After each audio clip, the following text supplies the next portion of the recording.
This statement encapsulates a powerful question about identity, belonging, and racial essentialism.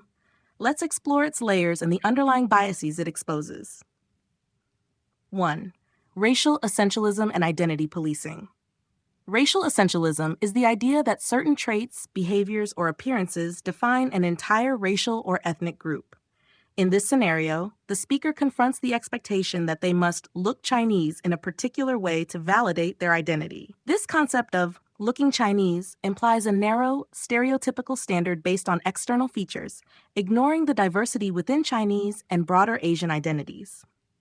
Identity policing occurs when society or individuals impose strict criteria on who belongs to a certain group.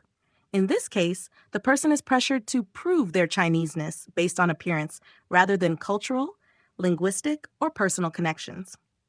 This reveals how rigid stereotypes force people into limited boxes that fail to encompass the full range of human experiences. 2. Colonial and racial constructs.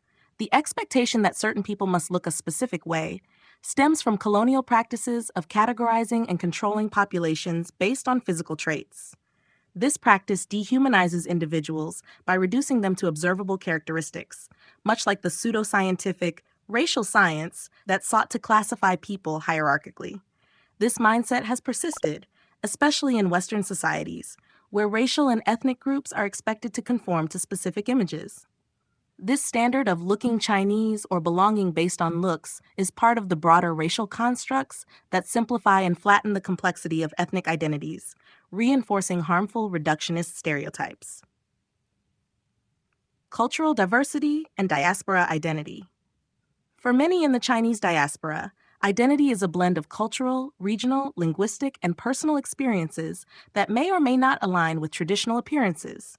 People of Chinese descent may have diverse family backgrounds, mixed race heritage, or varying relationships with Chinese language and culture. This diversity is often overlooked in mainstream or Western conceptions of identity, which tend to homogenize the experiences of all people of Chinese or Asian descent. Diaspora identity is complex, as individuals often navigate multiple cultures and may not fit easily into one category. For instance, many Chinese people from countries like Malaysia, Singapore, or those raised in the West may not align with stereotypical images of Chineseness. This illustrates that being Chinese is not a singular experience, but a multifaceted one. On a 4, decolonial perspective. A decolonial approach would encourage dismantling these restrictive racial frameworks and embracing the wide spectrum of identities within Chinese culture. It would advocate for understanding that Chineseness is not defined by skin tone, eye shape, or any other physical characteristic, but rather by self-identified cultural connections, family histories, and lived experiences. Decolonizing this concept of identity means valuing personal narrative over externally imposed labels, and recognizing that racial identity is often fluid, evolving with context, history, and personal growth. Decolonial thinking also critiques how Western ideas of race and ethnicity have influenced global understandings of identity, pushing for a more inclusive and intersectional view. Impact of stereotypes and microaggressions. This expectation often manifests as microaggressions, where people of Chinese or Asian descent are questioned or tested about their background, implying they don't fit or aren't authentic enough. These experiences can make individuals feel invalidated, contributing to identity struggles and a sense of alienation.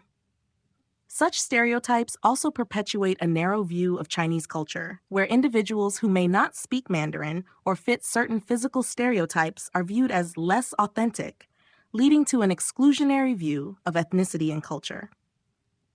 In summary, the question, "Why do I have to look Chinese in order to be Chinese?" reveals a struggle against externally imposed definitions of identity.